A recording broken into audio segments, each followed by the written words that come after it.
Would you know how to behave if a great person invited you into his presence, into his home, into his court?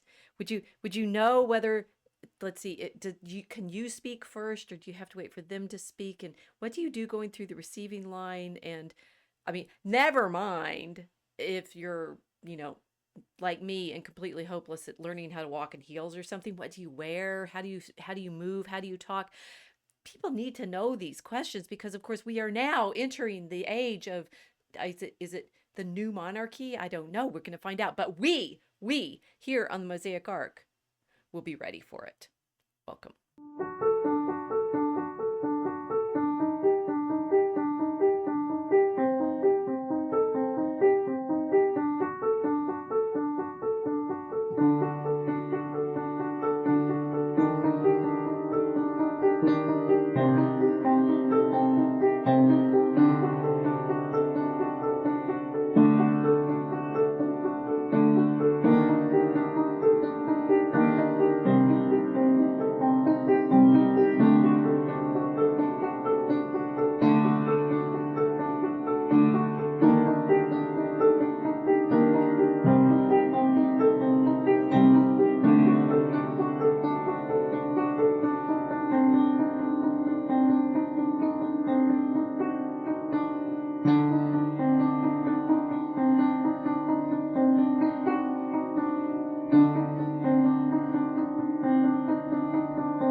I mean, can you believe what oh, we're on camera.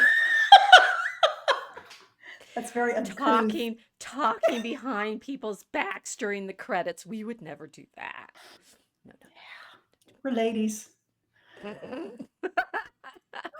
Well, I know. I'm common as mud.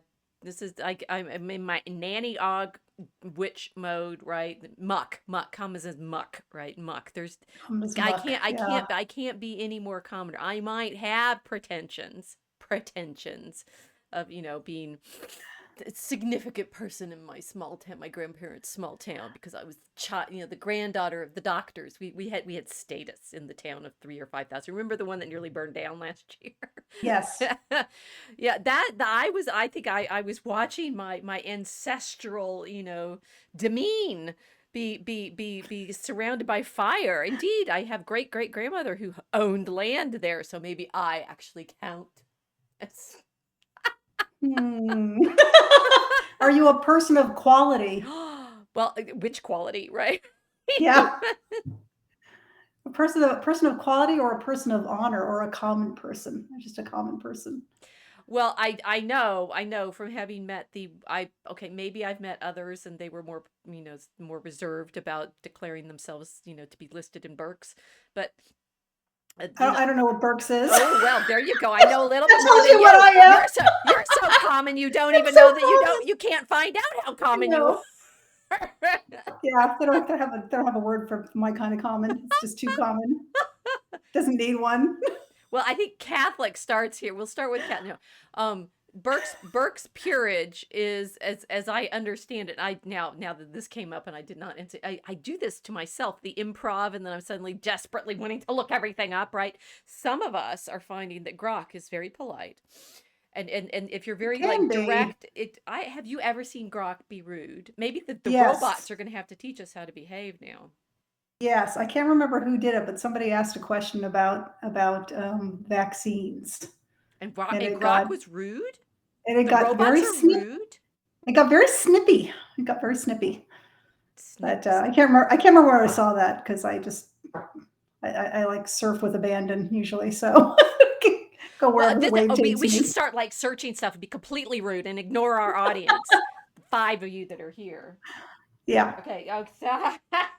Rogue Wave, welcome. Thank you. The sound is good. Thank you for telling us. Robert, y'all are better than most. Let's see what you got. Well, We're women of quality. we Well, we'll explain that in a minute. we're women of quality. Anyway, I still haven't explained Burke's peerage, right? Oh, it's sorry. the list of the nobility in England, right? Yes, And I would have absolutely no idea about that. I've seen copies of it. It's usually bound in red, at least of the ones I've seen, and it's about, yay thick, right? So, and I think there's some thousands of people in it, but it's still like a very thin slice of the population. And um, I if you read reading Elizabeth Nixon's Absurdistan stack, she often talks about having come from those levels of families, that not her family Oh, in Canada so much, but she knows what it's like to be trained as one of those families. And I think you're raised with certain manners. mhm. And there I am perfectly it's like so everyone knows, because I've talked about it endlessly, because I love bragging about how middle American I am. I grew up in the flyover country, middle of the country, with some pretensions of quality, right? It's like both Mhm. the educated part of the population, and the doctors and teachers and stuff.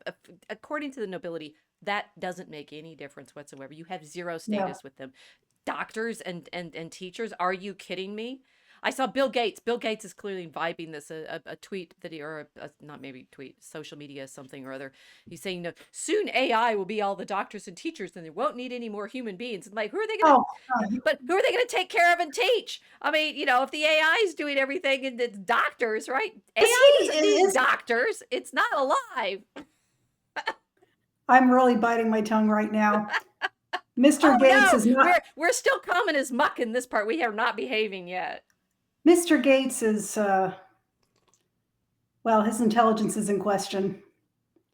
We'll just leave it at that. Right, but he's claiming the sort of sneering elite. I mean, his intelligence may be, he's certainly not of the nobility. He the money elite is never the same as he's not in the peerage. Well, he came from American elite before then. I mean, I think his father ran Planned Parenthood, and his Yeah, mother worked for these IBM. okay, but It's this high up. again, this just shows our commonness, right? That we care about Yeah. those things. No, he. This is what he thinks of himself. When you said he's sneering, Mm. it's because this is the atmosphere he was raised in. Oh yeah. To sneer at people beneath them, Yes, right? which And it which had, which obviously pisses me off, because my family, as I've blogged about regularly, and said, we were of the part of the social strata that felt responsible for doing things like teaching and taking care of people's health. mhm, Right. So right. yeah, so we're clearly at odds. I mean, Bill Gates wants to wipe out my family's status and say, oh, robots can do all of that now. I mean, but like doctors and teachers, we won't need any people anymore. Well, then why will you need the robots doing any doctoring or teaching? Well, we certainly Like won't need any more Bill Gateses anymore, will we? We don't need any now. right. I mean, it's like, if we don't need any doctors, he's gonna now that the HHS, right, is coming in hard on these mandates and requirements and schedules and stuff. Can we say the word out loud and say, guess what, Mr. Gates? Who will you vaccinate if everyone's a robot? Good job. No money for Yeah. you. Um, okay, Caravaggio, yes. The AI will probably require psychotherapy, let's be honest. Yes, well, it'll just cycle with itself, right? It'll get crazier and crazier the more it talks to itself. And Yeah. then the copies of the copies of the Ooh, copies. there's another idea. Just I'm just getting just horror story just ideas out of close it. this Oh yes, well conversation. we await. I was thinking, you said you only do your Halloween poem a year. We need to get you involved in some other months. Well, it might take months because I found out that I can't really just fly by the seat of my pants or strictly plot out. I've got to do both, and that requires doing it way in advance. I'm I've learning a lot about corrupted writing. you. I've corrupted you. We make outlines. We We do do. research. We ask Grok questions about things like, what was it yesterday? We need to know about 17th century fabrics. But Oh yes, Grok was very that's right. thoughtful on that. Taffeta existed. Taffeta I was existed. Who surprised. knew, right? And apparently Yeah. it's a kind of silk. I didn't know this. Why would I know Nope. this? I wear polyester. No, what do I wear? No. Some synthetics, right? It's Yeah. I'm clearly not dressed. So Yes, yes, we do research, and it takes time. And now Casey is a real writer, which means plagued, plagued. Plagued, plagued with sick attention to detail. It's a The sickness. autism is stronger, is getting stronger in this one. Exactly. Okay, so what in our writing tonight, what we ended up in a debate for the last line of today's stanza over will or have. Like Oh, which that's which true. modal Because it verb should matters. this be? Because it matters, right? It was Or it was a huge difference in mm-hmm. direction of the story. Just that one word, either this word or that word, takes you in completely different directions. It's so cool. It's so cool. Yeah. So the other thing we had to learn about, since we're we're writing, I'm sure you've guessed, because I'm sure all of you listen all the time and are hanging on our every stanza creeping through, right? We've made it to stanza 11 in Act 2-4. Woo! Right? I also we did actually start the Mosaic Ark originally to promise you that we were still working on the poem. And so, Oh, yeah. we'll give you regular updates. We're still working on the poem. We have our new artist, and she's done so much absolutely exquisitely beautiful work on Act 2. So good at, And yeah. she because she's a real artist, and we do actually pay her. She also gets other things that she has to do. So she's been teaching some classes, I think. Anyway, it's coming along. Don't worry. Academics can sustain very long-term projects and pull them off. Okay. But anyway, so we're working on Act 4, and Act 4 is set in the 17th century, which very much matters, and it's set, in sort of masked carnival dance, but to the point. And with this is of the, sort of thinking that you can force your characters to do what you want and puppet them around. We did have sort of thinking about puppeting some of the situation in this. They're puppeting us now. It's true. It's true. They're speaking to us, not audibly. Don't worry, but they definitely I've noticed definite characteristics showing themselves starting in Act 2, and then it became much easier to write. Like I said, they were writing themselves, because we'll write something, they go, no, he wouldn't say that. He just absolutely wouldn't say that. Right. That's not his character.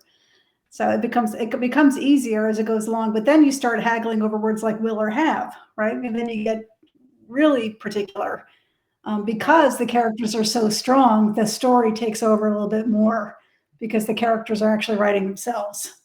How Now, rude! How excuse rude me. of them. Aren't we the creators here? Haven't we Right. created them? How could they be telling?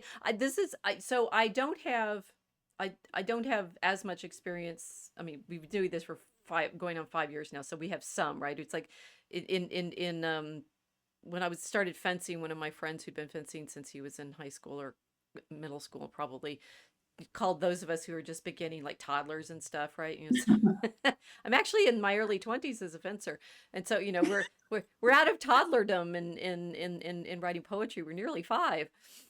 Yes. I don't have as much experience with the fictional characters, the ones that you've invented for the purposes of a story, pushing me around, but I obviously have a lot of experience making sure that I'm voicing the text that I'm teaching. So, if I have to be the voice of the past, it's, showing you how to, in fact, read. I can have all sorts of opinions about the text that I'm reading, and, the character that it's showing and such like that. But my job as a teacher is to help, students pay attention to the text and understand, and let it push back on them. And that's the cool thing. It's like, if you really want to know what happens when you're doing historical research, if you listen to the sources enough, they start pushing back on you, and you have to have a curiosity to go ask the question, right? So we have to ask Grok about fabrics, right? But once you've asked, what you find starts having to work back on you and change how you think. What It's like really cool. It's like learning, which AI apparently can't. I mean, AI thinks it can. Human beings project onto the large language models the experience of this, but they don't. It doesn't happen in the way it happens to us, which is somebody else has written something, and it speaks to you. Oh yes, Right. Footnote on the AI stuff, guys. Robots don't have souls. And you can No. tell when you're looking at the art that's made by the robots that it doesn't have this kind of voice, right? It's like weirdly enough, our fictional characters have more reality than the AI as characters. If you want to test Grok out this way, to understand what Rachel just said, ask it if you have an X account. You can ask it to characterize you based upon your posts, right? Mm-hmm. And it'll come right back and tell you everything about you. That because it'll just start taking from different sections that anywhere where you posted or replied or anything like that. It does the same thing with any question that you ask. It might tailor it to how many times that question's been asked, right? It does seem to, it keeps a record it keeps threads of things. So you can ask it iterative questions to Mm-hmm. build on stuff. Yeah. It's pretty good at that. Yeah, I think we asked it once to, I'm trying to remember, it was a picture. We asked Grok to create a picture, an AI picture Mm. of you, and it showed you, oh gosh, what the heck was it? Well, we were doing when we were illustrating the Grok poems, when we'd been playing with It the was it was even showing before Grok that. the poems. Okay. It was, yeah, it was even before that. But anyway, it so because I asked the question about you, it developed a picture based upon posts that both she and I had done and interactions we had had and discussions we had had, Mm-hmm. and it started putting elements of our discussion in the portrait that it drew. Like the pizza, it was set in a pizza restaurant, and that had been because I don't know, we somehow it had picked it sort of accumulates things that you've shown it. And Yeah, if it's still in that same, although I did, I mean, there's interesting ways in which it's clearly just roboting back, like um yeah, true. uh I think I didn't realize this. Like I said, can you tell me, who would I be like, right? And it says, I don't know who you are. And I'm like, oh, right. So in fact, you can be doing it from your own account, right? And it's like I have a premium account, so I can do little longer posts and X and Mhm. stuff. That unless you tell it I'm at such and such account, it doesn't actually automatically know, or at least they don't seem to have set it up that way. So it's interesting what you need to feed it in order for it to do its search, right? It's like these are fancy search Mhm. engines, guys, right? It's like we're Yeah, really going to keep hammering on this because we're seeing too much projecting themselves onto the idol. It's a mirror, and everybody wants you. It's like, what? Oh, okay. So I asked it. It's like, what celebrity am I like? And when people were doing the at Grok right game a few yeah, nights ago, and it's like, yeah, you're most like Milo Yiannopoulos, and I'm like, oh yes, score. I got it yeah, for me because it's like he's one of the ones that I interact with on Grok Whites yeah. on X. So like it should be tied there. It could be, I could have been tied with other people though. So that was interesting that it seems to I tried it. create patterns like that moderately accurately. Yeah, it's not accurate with me at all, and here's why, because I don't actually post original thoughts a lot. I do it sometimes. I'll You usually retweet, yeah. I retweet things or I reply. I reply a lot to people. People don't even know sometimes. So just because they've had an interesting post or something like that. So Right. it didn't really know me very well because of that. So it said I was most like Elon Musk, and then it was conjecturing because of my sarcastic sense of humor that I would be like Sarah Silverman. I'm like, oh no, you couldn't be more wrong, Grok. I mean, maybe we have the same cadence when we talk, when we're like being sarcastic. And I've made a couple of sarcastic replies as a Jew sometimes. But yeah, that was strange. But So this is an interesting metaphor for what we're trying to get to talk about yeah, tonight, which is the sort of behavior in different situations. Um, that one, this shows that so like the robots can only find what's online. yeah, yeah. And so our faces and such are online. But interestingly, like Grok will generate images of me, which it's interesting seeing they're better for goodness sake than the Bitmoji 3D avatar, for goodness sake. Oh, Oh that was my so gosh. awful. Oh, why did Oh, they do they're that? so Why did ugly. they do that?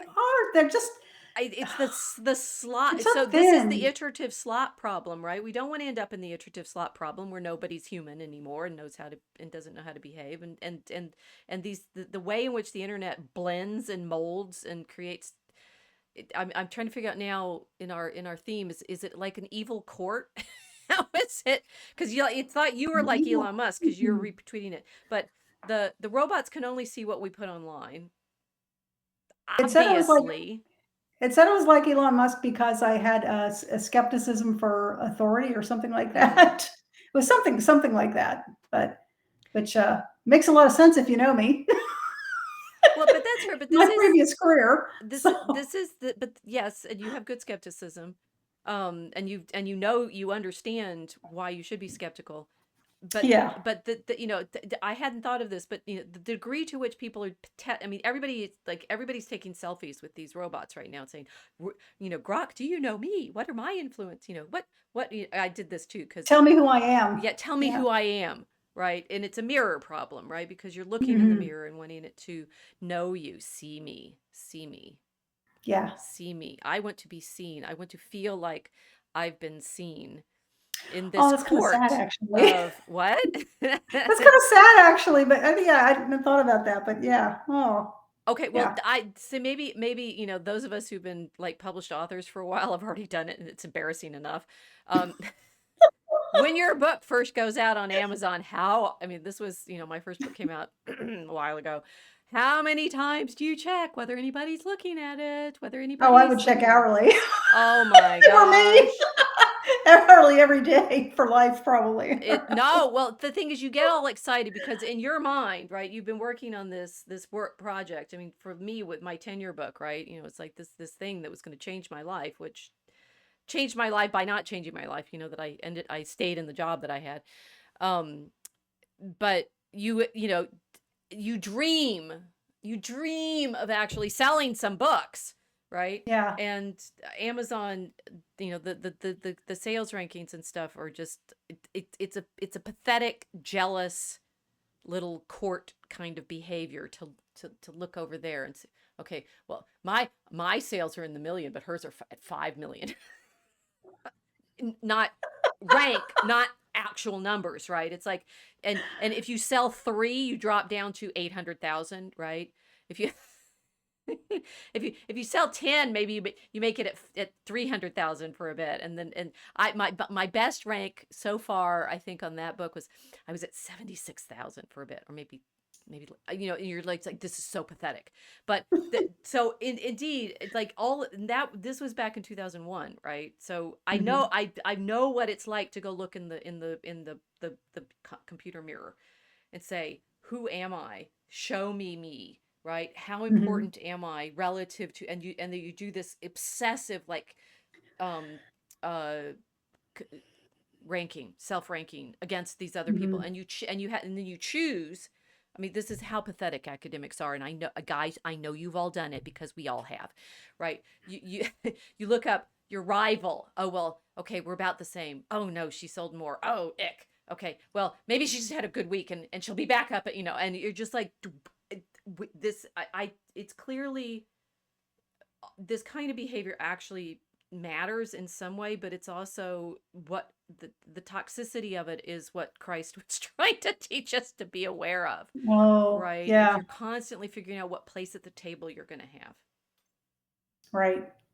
right? Or the guy at the front of the temple saying, thank you for not making me like that pathetic creature over there. Right. Right. Oh, I'm so grateful I'm not Yeah. sitting at the seat of the table, or and you think I'm important. I'm going to go sit up at the front of the table, and then the host says, "No, no, no, you're in the wrong seat. You have to sit down there, and this person gets to sit there." And then you Right. just ah, Yeah. Do the walk right. of shame to the end of the table. Right.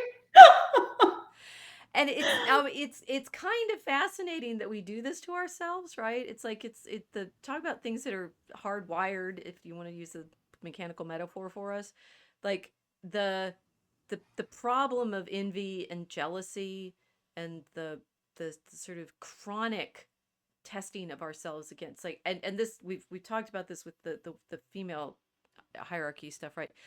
Every single a you know 5 women walk into the room, they've all ranked themselves against each other instantly. Yeah. I wonder whether there's a limit. Like, how many women in a room do you need in order to know exactly what your rank is against all of them? About 30 seconds? Yeah. Maybe 3 And it, seconds. I don't and it know. doesn't even matter because when they walk in, they will immediately split people, and people will usually split themselves off, and they'll group themselves together already, and then they'll seek out the group that they think they're going to compete against, and then they will rank that group. The rest of them don't matter. Oh, yes. Yes. We're Yeah. in this group, right? And then, Yeah. yes. That's strange how naturally I came up with that just on the spot. I wonder It's like I've why. been in a situation before. How would you know that? Hmm. Hmm. Just any place there are women gather ever, like every day for Well, all apparently, eternity. apparently men rank themselves off of, I saw, oh golly, is Ryan Long? Is the comedian's name? Comedian? Yeah. Yeah, and there was a little short I saw this morning where Ryan, they're playing that Ryan and another friend are comforting their fat friend who is his girlfriend is, or his wife has left him. It was like whichever. His woman has left him because he's broke, right? Uh-huh. And the caption, the title is like, if men gassed each other like women gas them, right? Oh no, it's not that you're broke, it's just she's, well, and they end up, thinking it's like, well, we'll put you on the cover of Billionaire magazine. We should have homeless people on the cover of Billionaire magazine because they're just being hateful, right? And the Yeah. guy is just like, but I'm broke, I have no money, and they're like, oh no, you need, she's just using that hateful, it's like, and obviously they're skidding he's broken up with me because I'm fat, or he's broken up with me because I'm Yeah. ugly, right? And so, oh no, girlfriend, you're beautiful. And I Yeah. have I have thought about that. It's like the men are claim that they need to then, his premise being, I need to make some money. She really broke up with me because I'm broke. It's not, Yeah. she's right, right? But with us, with our ladies, right? It's like we know what we need to do, but it also is this sort of mirror effect, right? It's like, I need to be seen, and if I don't know, if the women all lie to you, oh no, your sales are good, oh well, that's a really, they're all lying to you because they're all Yeah. they're secretly happy that that your Oh, sales that's rank is worse ooh, than theirs, right? Or that that's dark. oh my gosh.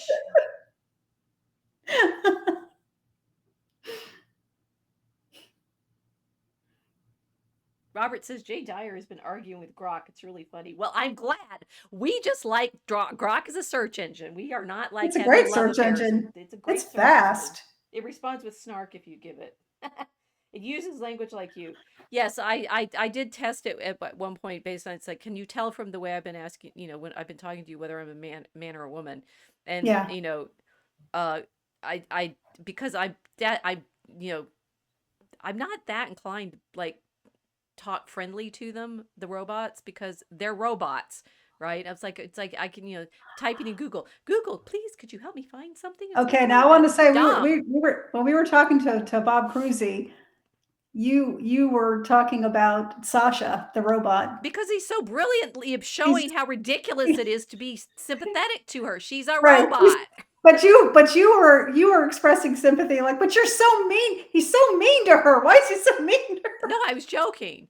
No, her? because Okay. no, the thing is, I think this is why I think Rob's books are so brilliant, because he made her the narrator of these stories, and then Yeah, it's has great. Rex be dreadful to her, and it's a trick, right? Because and that they're funny, they're satire. So They're you're very, very and funny. so he's sucking you in to feel sorry for her when she's a robot, right? Rex is actually right. Right? But she seems to have she seems but he yeah, she seems he does a really good job of giving her like a human personality. Right. No, Yeah, Rob is a really, really great writer. That's the he thing, is. right? Yeah. And he's written this robot that you start feeling, you feel sorry for, but Rex is like, refusing to fix her, and oh well, we'll take your arm and stuff like that, Or seller. or sell her, or, you know, it's like she's not even she, right? It's an it, and Yeah. Rob, because he is, theologically profound, gets it, right? And that's Yeah. why he's actually created that character, to make this point. That But it is the point with Rex make too, because Rex is so boorish. yeah, but he's boorish just to Yeah. her, and he's boorish to Yeah, he's Sasha. boorish to everybody.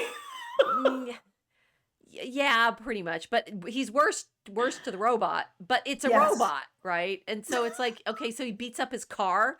I think the best thing I've seen about this is saying, and now I don't remember who pointed it out.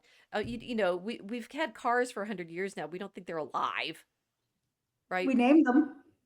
Yeah, well, you name your houses and ships and stuff too. You don't think they're alive. People have they don't think they're alive, but they have an affection for them as if they were a person, as if they were a person sometimes. So we are really good at personification. Mm-hmm. And projection on, and this is I suppose so. Our theme tonight is social behavior. And we're discovering the complexity of this problem, right? It's like we end up in social relations with things and objects and places, and we Robot etiquette, it's coming. What? Robot etiquette, it's coming. Robot. Well, I mean, this is kind of the problem, right? It's like so one, we're not court people, we're commoners. We are human, and the robots are not human. I mean, I think it'd be like if your house was completely computerized, would you think the house was alive? It'd be haunted if you had that, so we project onto it and think the house is haunted, or horror movies are all about the toys coming to life. Yes, Alexa. Yeah. Anyway, we're getting a little off topic here. Rogue Wave says, I'm currently using DeepSeek for some research. I just had to correct it on some details of two early medieval saints apparently thought were one person. Well, to be fair to DeepSeek, that's a common problem. That is, yeah. On whether or not we're dealing with one or two people. Is Dionysius, the Areopagite, the same as Saint Denis? Abelard got thrown out of the monastery for saying they were different. So Abelard's 1,000 years ahead of DeepSeek and getting these disentangled. Anyway, I forgot. We've started so many rabbits here. Let's see, which one was it? Okay, so we have been thinking about court culture, which we are now proving is relevant to everything that we do right now. And I think I realized what the sort of, this wasn't where we thought this would go, but people are really nasty to each other, and we need to know how to behave. And there's various levels of that. Like, we're writing this court scene, and the characters, because it's finally, the point where they all have to have a fight, because that's dramatic, and stories are boring for human beings. Actually, this is interesting. Human beings like stories where people do bad things to each other. It's true. Like Rex and Sasha, but Sasha's a robot. Yeah.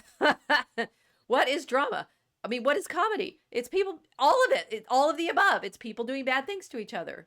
Behaving badly, or behaving, boorishly or embarrassingly. Embarrassingly. We get, a story in which everyone's simply having tea and very polite is dull, right? Can be, or it can be a fight also. Well, it doesn't look like it. Well, no, but the essential dramatic element for us as writers, that you have to put your characters in danger, right? You can't simply be nice to them and keep them out of in conflict. Yeah, any bad things happening, because what we are drawn to in stories is conflict. And we create it for ourselves constantly. The primary conflict being status over status. I mean, men and women both do it differently, for sure. Men, fight each other physically. Women don't include each other in their tea parties. We tease each other until we get eating disorders. Yeah. But both of these things are status. They're status competitions, right? And thinking about it, you know, the gripping literature that Shakespeare plays are all about status inversions and challenges and loss, and the comedies Mhm. are ones that end well for everybody, and the tragedies are ones that end badly. But they're still, I mean, they're sort of, people are fascinated by them because they feel like they come out of the Elizabethan court for sure, which they did.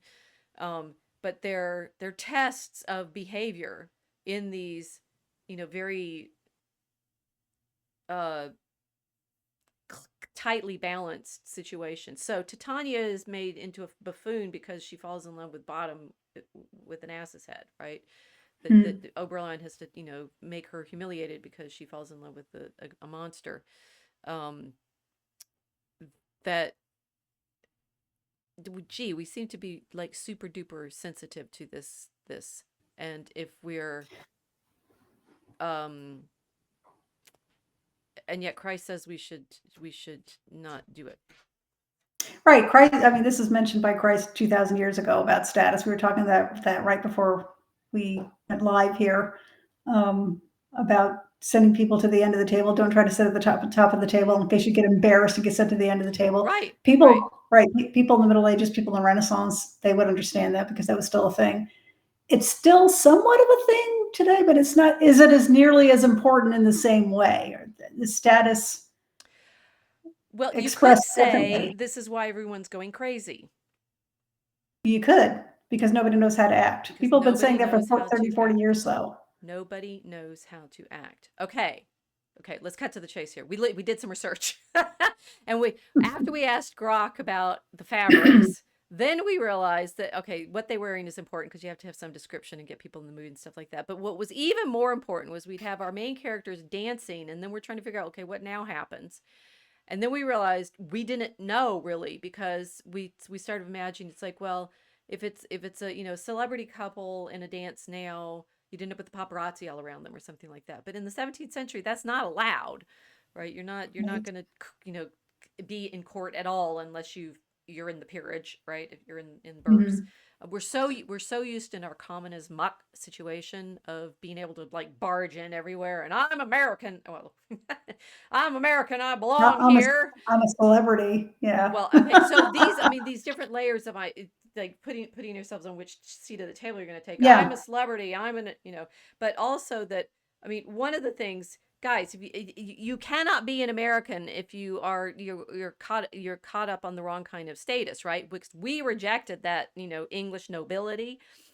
But oh my goodness, if you don't We, know we your reject, place, you're we in. rejected the titles. We did not reject all of the stuff that came along with it. Not in the slightest, right? Nuh-uh. And so here we are, we're here, and we've done Mosaic Ark. Kiltz and I did some chats on this, maybe our first year, right? And I think we Mhm. keep coming back to etiquette and behavior and manners, and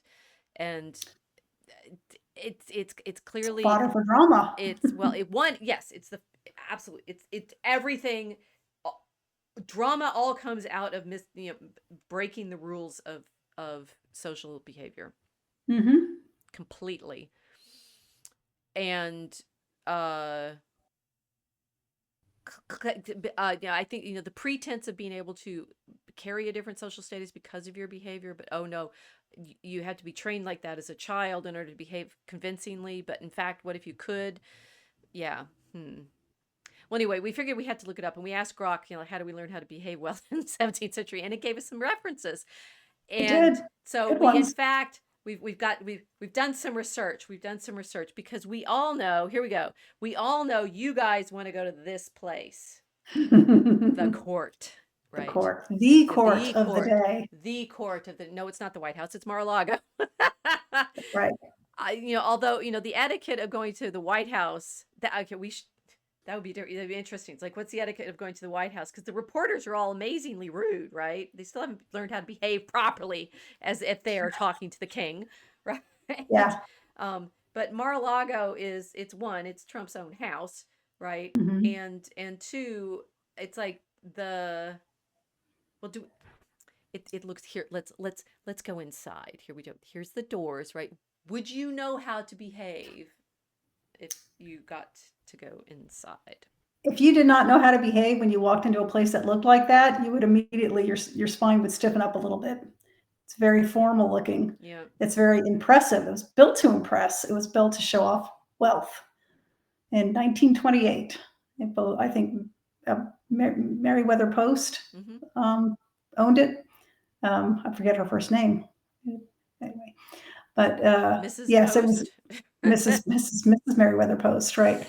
And yes, she along with a lot of industrialists and newspaper magnates built these incredibly impressive houses. Now Trump bought this back in the late 1980s, I think, because he thought it was beautiful and he fixed it up and he wanted it to be saved. He's a real estate guy. He Right. knows quality when he sees it, and he bought this place. And it is stunning. It's stunning. So if you did not know how to act, if you were invited into a place like this, and it is somebody's personal private home, but it's enormous, it's a palace, it might cross your mind that I should be acting in a certain way here. You know? And you might check yourself, as they say, and just try to act a little bit more subdued. I think. I think anybody would have this reaction unless they were completely clueless, and I don't think most people are. Well, I guess this gets to our kind of our sacred theme that we never finished on with the categories, right? It's like there's certain places that you're supposed to behave in particular ways, and Right. and that formal behavior is recognizing a certain. It's not just. I mean, so this is where people think it's this is just money, right? And you said it's like these are wealthy people. They're not in the peerage, right? They don't belong to that. The interesting thing about the peerage as a social status is I mean, the people that belong to it, they said they can't lose it, right? If you're born in, I mean, Right. you could lose all your property and things like that, but you could be very poor and still of the nobility, so you could have that permanent status. Whereas wealth, it's like it's a fungible status. You could get more of it, and then you get to be the guy with the big house. But of course, there's always that sense of but you're still not real. Right. Well, what's interesting about Mar-a-Lago is that it was just a rich guy's house before its owner became president, and now it's a place of prominence. It's a place of additional importance, or just primary importance, right? Because like the money is secondary. Even his accomplishments would be secondary next to being, the leader of the United States of America at this particular time. It's important. It means something.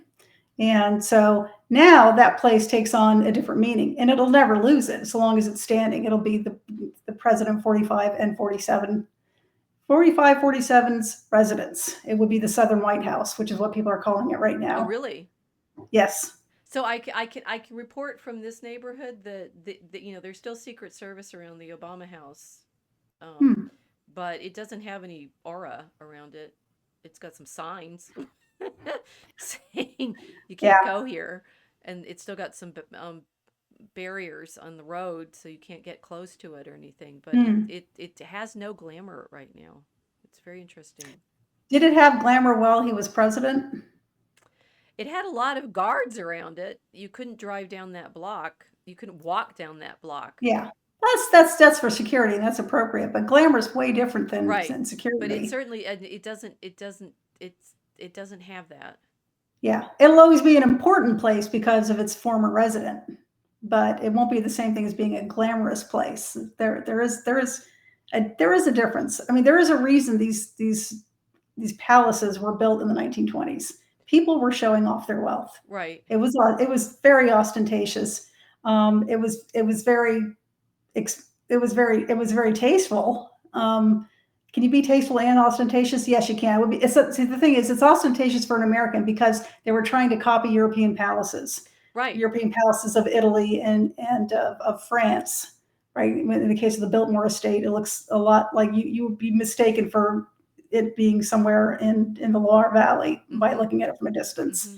If you take your boat up to Mar-a-Lago or up to Vizcaya, you would be forgiven for thinking you were floating into Venice, into one of the palaces, because that's why they built it, to look like that, to approach it from the water. And in one of their cases, that actually, I don't know if I included that one. One of them actually looked like St. Mark's Square. That might have been the one in Sarasota that P.T. Barnum built in the same era, in the 1920s. But yeah, they were glamorous.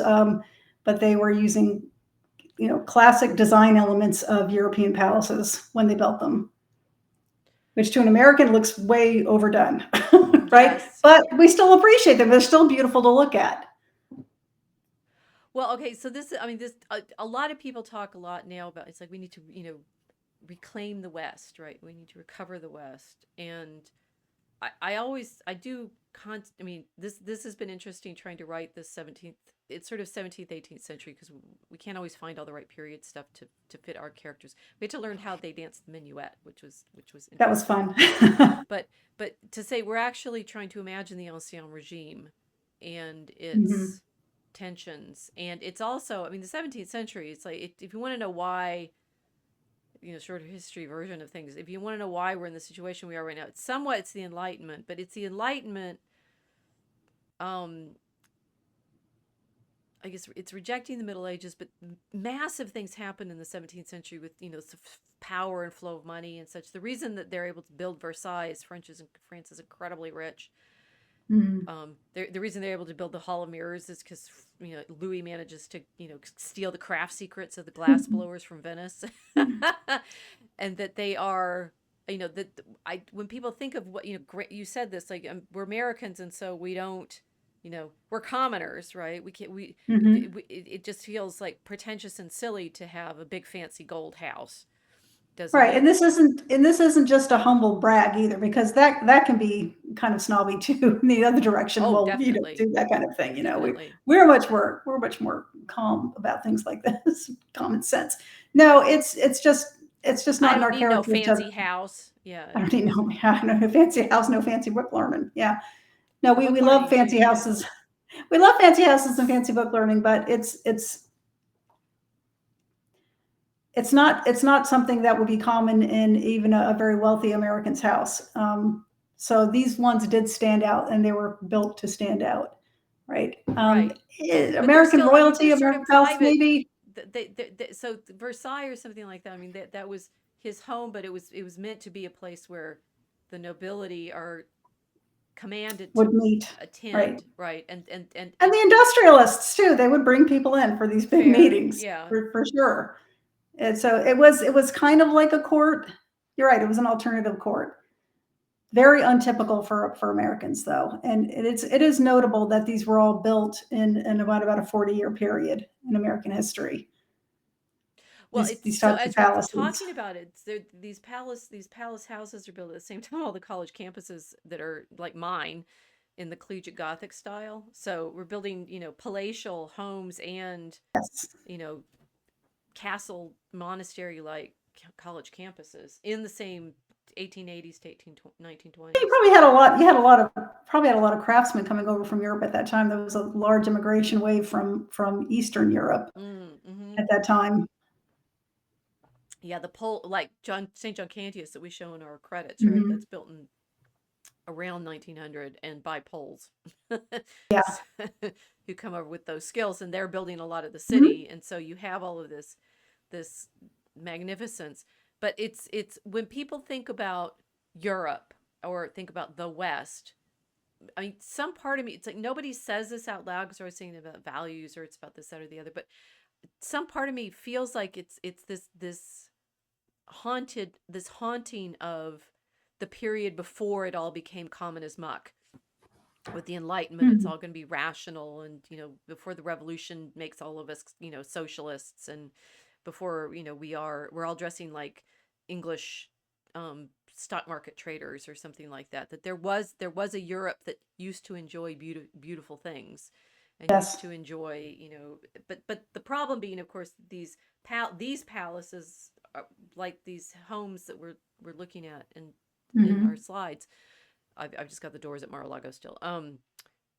We're not public in the same way the churches are. They're only Right. they're places you can only go if you are in the Burke's peerage, or in the right Or a set, servant. and or a servant. Yes, there's a lot of Yeah. servants. They had a lot of Something servants, so they could see it. some like 10,000 people at Versailles. It's a little town, medium-sized Yeah. town, 5 to 10,000 people at Versailles. So it's like, yeah, it's fair enough. You have all of the quality, not the quality. That's a more 19th century term. You have all of the great persons. They're the great persons. and their staff. Yes. Yeah. Yeah. They're great persons, honorable persons, and quality persons. That was really interesting reading that. Great, honorable, and And quality. yeah. Okay, so what I thought we were going to talk about was just how to behave, and Casey's been doing some reading, and she's gonna tell us, because Grok helped us find an old book. All of the Very best old stuff, book. all the best stuff comes out of the old books. But what I'm recognizing is, of course, the reason manners matter so much is it's the core of everything we are socially. And the problems that we're having right now online, which we've talked about, but in daily life, is literally nobody knows how to behave. And that, I mean, saying the problem with the massive mixing of populations with the immigration is, to a large extent, it's not just the sexual behavior and whether or not you can murder and kill, steal from each other and stuff. Simple day-to-day interactions of what kind of courtesies people should Yeah. practice. I still, it's like, I still find it very, very easy talking to a lot of people in South Side of Chicago, because they all came from the South, and so I know what they're doing. I know the sort of civil gestures of civility, Mm-hmm. and these seem to matter a lot.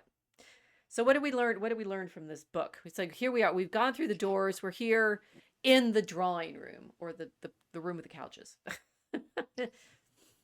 Do we know how to behave now? What did you learn? What do we do? Well, yeah, there was a section of this very So old book. what's this very old book you found? Well, you found it. Grok But found it. And I just, um, okay, look, I'm just, like, obsessed enough with this. I knew when I looked at the list that Grok gave us, this one was the good one because it's the primary source. And happily, because the internet is, filled with digital scans of everything, yeah. we were able to look up various editions of it. I also could tell that it was important because Grok also suggested one of Norbert Elias's books. Norbert Elias is a sociologist writing in the early 20th century. His books are a Mhm. little harder to read than this one, because they're sort of sociologically. But Okay. this is one of the primary sources he uses, so it's actually pretty cool as a book. Yeah, But it's a book about manners, that was written in Italy first, no, by no, no. Jesuits. I confused you. I confused you. Oh, The you book did? you found. What's the title of it in the edition that we found? It's a great title. Okay. I will pull it up. Courting, hold on. Curtin Okay, is the art is the what? rules of civility, or certain ways of deportment observed in France among all persons of quality upon several occasions. There you Okay. go. And the thing is, okay, so Different it has a known situations. author now, but the confusing part is there's no author on the title page, right? No, there's no author on that It's page. just these the rules. These are the These are the rules. There's a bit rules. of that name, wasn't there? No, it's not, because it was published anonymously, right? And Yeah. I was, if you look at the way it was sort of, they're sort of like, iPhone sized, right? I have the feeling that these are little, they're little pamphlets that you're Right. supposed to There are carry notebooks around. that you can, that's right. You can carry around because it was, there was a shocking amount of detail in this book. Let's see, how many pages was it? 156 pages, which isn't a lot, but it's written in very archaic English. We had the translation from the French from the 17th century. And there are different situations. The three I picked because they had to do with what we were writing was greeting, dining, and dancing. Oh, okay, well, you saved us. We're gonna know how to behave when we show up You would at think. Mar-a-Lago. When Well, you Well, yeah, they did just say that if you're the guest of a person of quality, it matters who you're a guest of. I oh, think that's okay. most important because whether you're greeting somebody or you're dining with them, or you greet them on the street or you greet them in their house or you're a guest in their house, Hmm. it first depends upon who the person is you're meeting, seeing, or being invited by, because you act differently. You're not to act as a peer if you're not a peer, and that's important. And the closest thing I can come to closest thing I can come to comparing this to is if you were young and you were never taught, or you were taught to never address an adult by their first name, which is the way I was raised. Yes. And a shocking amount of people are not raised that way these days. Nobody And there's some is. very, I mean, there are some I very, even know that that's how we grew up, and I didn't. I don't think my son's friends. I'm not sure whether they knew how to talk to me when they were kids. Right? It's yeah, like, yeah. yeah. I've been asked by precisely one child in the past 20 years, how may I address you?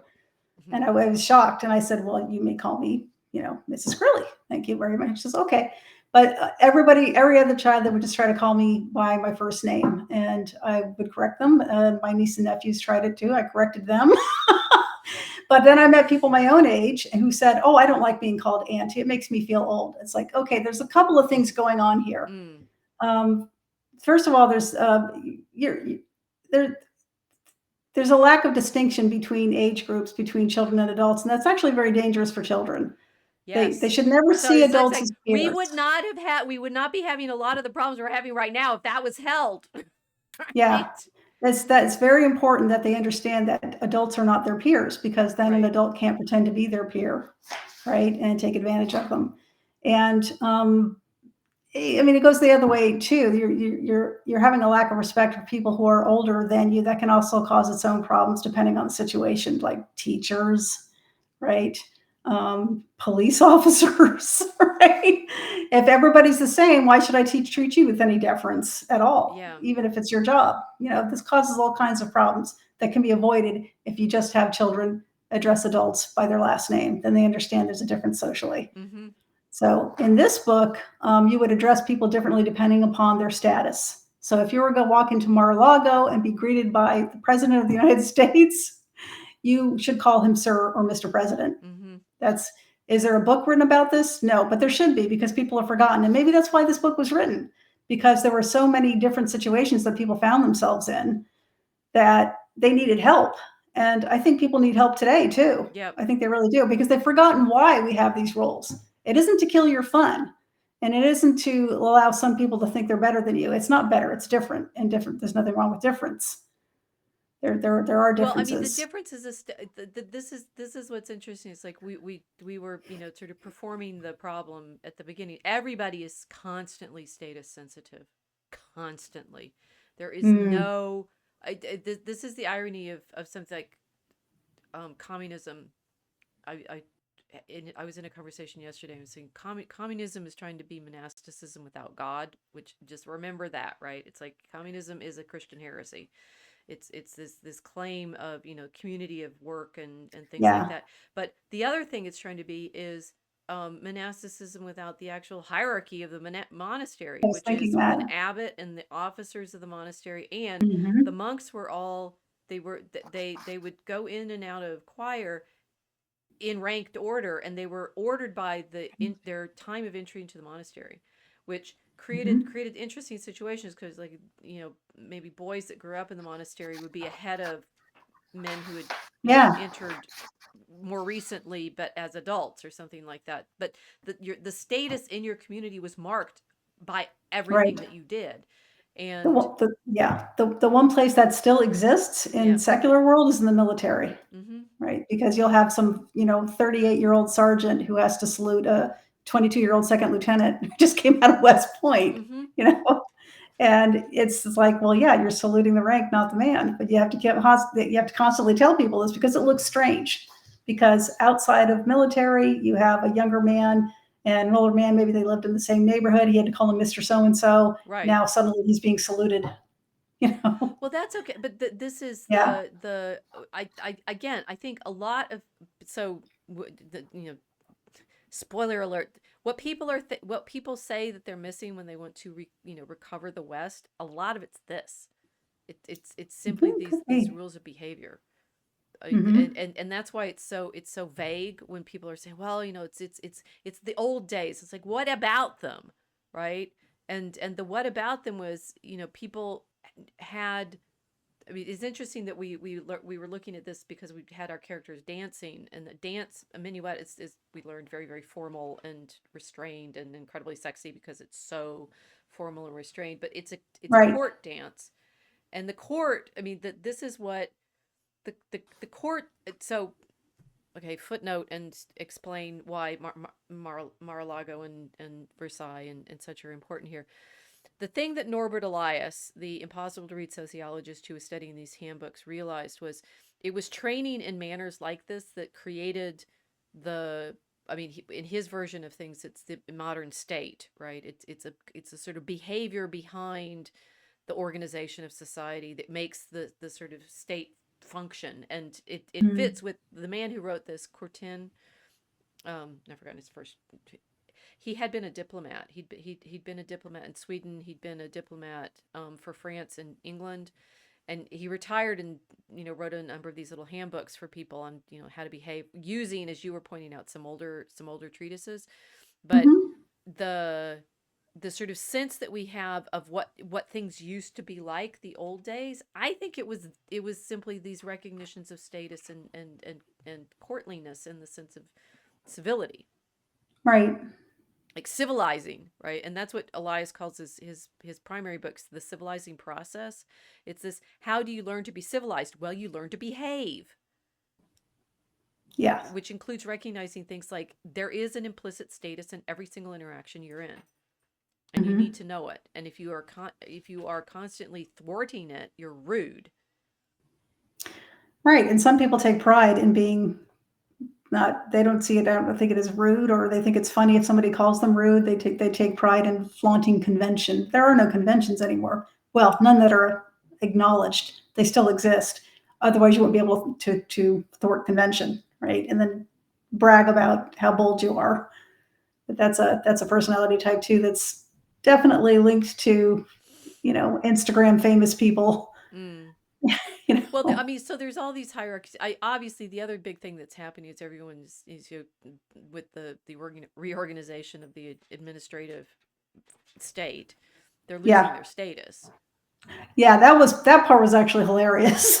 Somebody was saying they didn't like these 20-year-old kids from Doge coming in, and Yes, they're they so they mad lack about that. they lack the sophistication necessary to be a high-ranking person in the government. To which I just busted a gut laughing, having met quite a few of these people before, and it's like, oh no, no, they need to be there.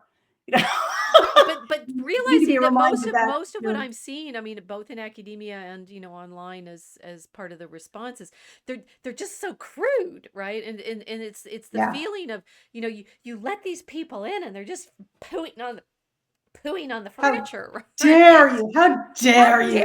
Right? you? Yeah. When of course we, as there are collections of photos of showing things that were happening there before with the previous administration, and oh well, that's not rude, that's liberating, right? Or it's Exactly. edgy, and it's such like we're all reacting to the problem of proper behavior, Yes. What about standards and norms? This is what they screamed at Trump right? 24 hours a day during his first administration.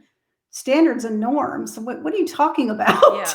We're not talking about protocol in a state dinner here. We're talking about actually governing and passing laws and trying to direct the country, which you were elected to do. It's Yeah, it's but it's mostly crazy. And mostly what maybe they're saying is, you're doing it wrong. You're doing it too fast. You're not behaving. you're I mean, doing it you're doing it at all, and you're well, not deferring yes. to us because we're the experts. No, this, the expert class is a whole nother layer that has tried to inject itself onto society, and society's having none of it anymore because but it's but they're but self-appointed. but they're yes, but think about their I mean, I live among them in my lowly status of teacher, right? And I certainly I've been in situations even in academia where I'm allegedly high ranking because I'm faculty or something like that, but I've been surrounded by other people who are definitely they definitely know that I'm dirt, right? And I'm like, okay, fine, Mm, I'm common as muck, whatever. But which is like, I get it, like I'm no good, I have no sense of nobility in that way at all, of contact with power, right? I've been around people that had, like, contact with power, and you feel that all of mm, these sorts of buildings and places and behaviors. I mean, Curtin, when he's writing about these rules of civility, you just said it, right? You listed off the kind of persons that he says, mhm. when you meet someone, you should be aware of all of these distinctions, and you Yes. and you have to, what can you tell us the specifics on what he said? You have to adjust your greeting based on your relationship Okay. and status with this person. And it's not just children saying Mr. and Mrs. And the best thing, No, the that best was, thing that yeah, happens when I go to the South now is, the young people call me ma'am, especially the ma'am, young men. I ma'am. love that. Yes, ma'am. And I'm like, yes, nice young man. Yeah. This is why when I got older and people started calling me ma'am, it didn't bother me because I grew up on army bases, and I've been called ma'am since I was 13 years old. So by very polite young soldiers, Yes, pass you yes, on the ma'am. street. So You're like, excuse me, you were ma'am. Yes, raised ma'am. right. Yeah. Yes, and they weren't all Southerners either, which is odd. I think at that time the army just drilled it into them that you treat people respectfully, Right. Yeah, yeah. So yeah, let's see. So this is again very archaic language. They talk about noblemen, which Americans wouldn't get because we're not British. Well, But but we just fantasize imagine, about and this is that's the problem. It's like, so we actually LARP. we found a our actors are allegedly they're not nobility, right? That's the problem. They're still just No. actors, and actors had no status whatsoever in the Ancien Oh, Regime. they had They had negative negative status status, right? up until very recently. And the thing is, to in a weird way, they kind of still do, because they're, I just now thinking about this, it's the only reason they're able to be mobbed by the sort of media in the way that they are now, because they're actually Mhm. characters. They're not themselves important. Yeah. Okay. Could you say the same thing about a nobleman who's famous? Oh, well, Were Prince they Harry embodying leaps to character? mind, or Mr. Sussex. Um, Mr. Merkel. Yeah. no, the thing is, this is what's interesting about it. It's like, if you're raised as nobility, like this one person I'm thinking of was, they feel themselves different, and it doesn't go away. It's not about whether or not you're the center Mhm. of the attention or something like that. I mean, Mhm. I actually have met no I've met well, I don't know, life peers are the same. The ones that come from the families that, you grow up with this feeling of it, what you and I Yeah. were saying, it's like the children who are taught to call Mr. and Mrs. It's even deeper than that, right? It's like you know that you are somebody in this particular way, and that has nothing to do with the glamour around it. No, no, it's. I can only imagine it would be it had to be a family tradition, right? That they raised their Right. children the way they were raised this way. But yeah, I can't relate to that at all. But I'll read this because it's a good example of in three and a half very short paragraphs of how many different ways there were to address people and meet them in Mm-hmm. different situations. That's what this book was like. So if you be to go and come in the presence of persons of quality, you must endeavor to pass always behind them. If occasion offers to walk with a nobleman in the street, we must give him the wall, and remember not to keep up directly by his side, but a little behind, unless he speaks to us and expects our answer. And then we must be sure to be uncovered. That means, I guess, up in front. So No, give him uncovered the means your wall. hat is off. Oh, I see. Okay. Did they always wear hats? Maybe they did. Yes, they always wore hats. Yeah. But you So take your hat off around these people. he So gets to walk in towards the wall. And I'm guessing that's because people threw things out the window it's so you don't get splashed on the street.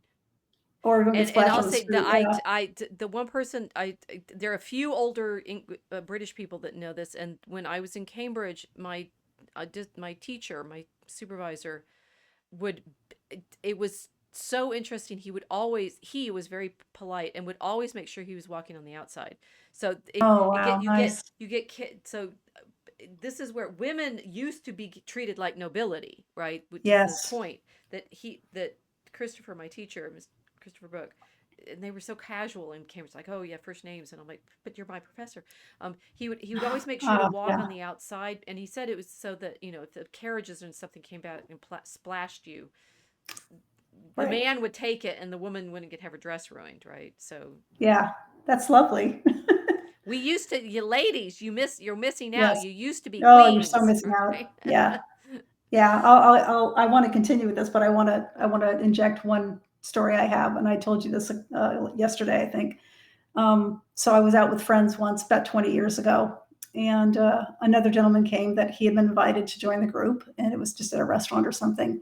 And he sat down with us, and after a few minutes, I had to get up and go to the ladies' room, and I stood up to leave. This man stood up. He was 30 years old. He stood up as I stood up. And it took me a couple seconds to figure out what was going on. And I was flabbergasted. He was standing up for me. Wow. Because that's what gentlemen do when a lady gets up from the table. They stand up until she leaves, and then they sit down. When she comes back, they stand up again until she sits down, and then they sit down again. I was flabbergasted. I have never forgot that. That was impressive. Gentlemen, that is impressive. Do that for a lady. They won't forget it. I didn't. Okay. So this book is actually very helpful, and we're going to tell you a little bit more about the book after we give you some more examples. But maybe we should have a dinner party. So we oh no, we were still in the room with the couches. Okay, carry on. Yes, if you meet full with a person of quality in the streets, you must run presently towards the channel. And they're talking about water. I think they're talking about. They must be talking about London. No, maybe that's. Oh, is that what it is? Okay. Oh, you're right. I think it is the channel.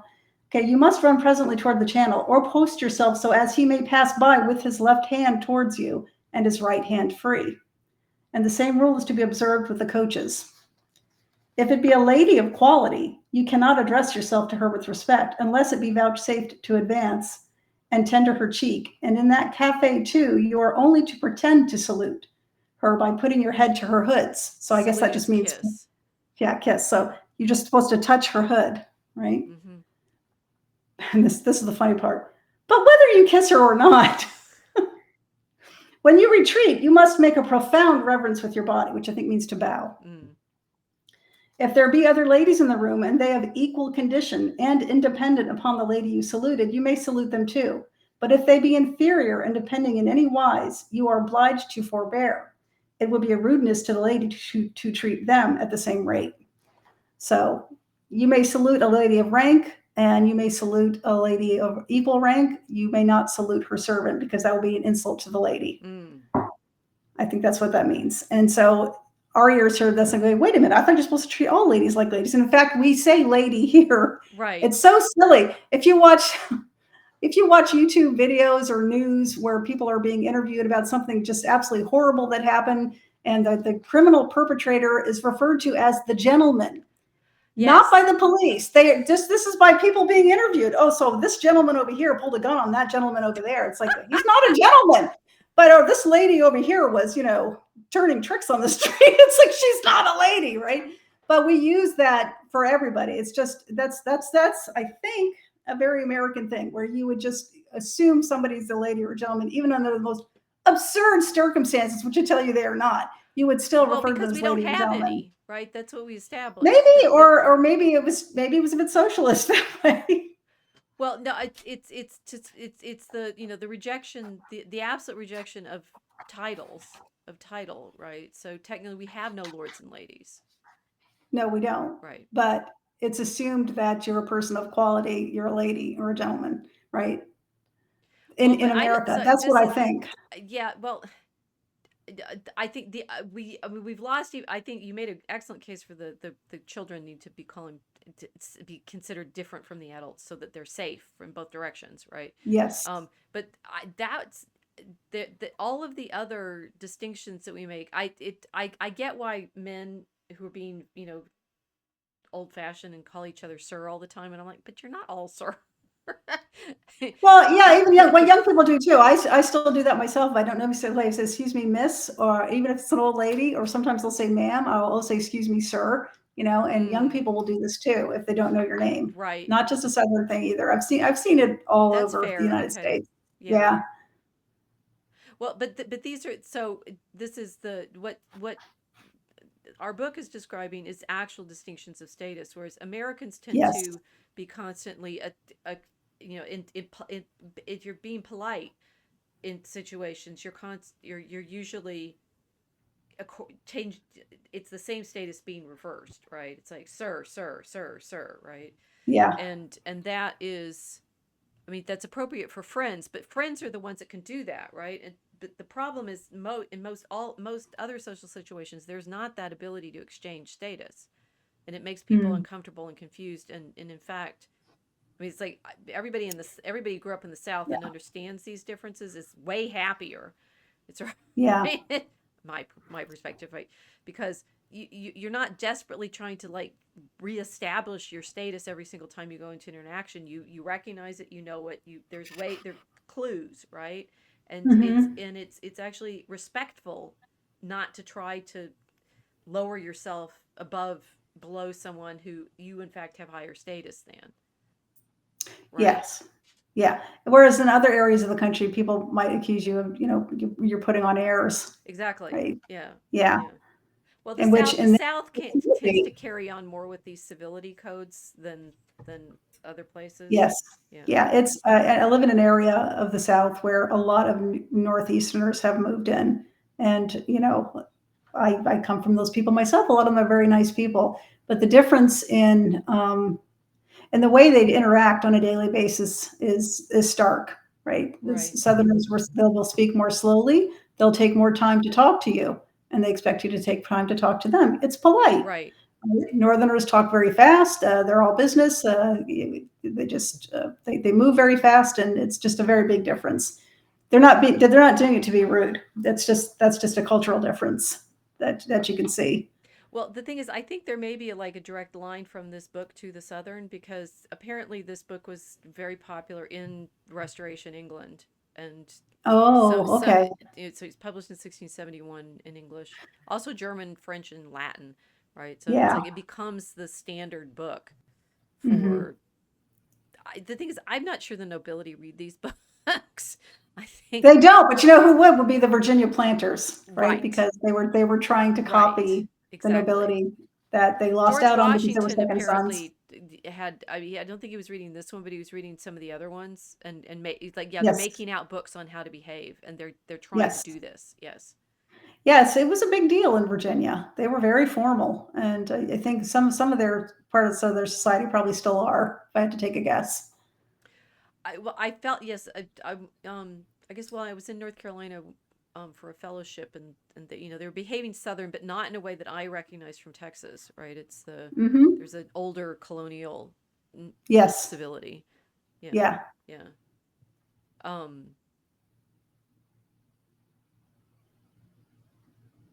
and the South continued to have more contacts with England or Britain for longer. They had a lot of contacts. The planters would send their children to school in England, especially their girls, Right, right? They did, right. right. And they learned a lot of their manners there and brought them here because they were the ones putting on the parties for society. Ooh, and there'll be dinner parties. Okay, so we've established that greeting is everything, right? And Yes, reading is very important. if you miss out on the greeting, you're doomed. Okay, you can't recover from this mistake. What's next? Dining, Dining. dining. Oh, This I is got some of these. here is dining. Here's the table. Right. This isn't the complete chapter either. I just took some excerpts out of it, but these ones are kind of funny because you will all recognize at least one of them. Okay.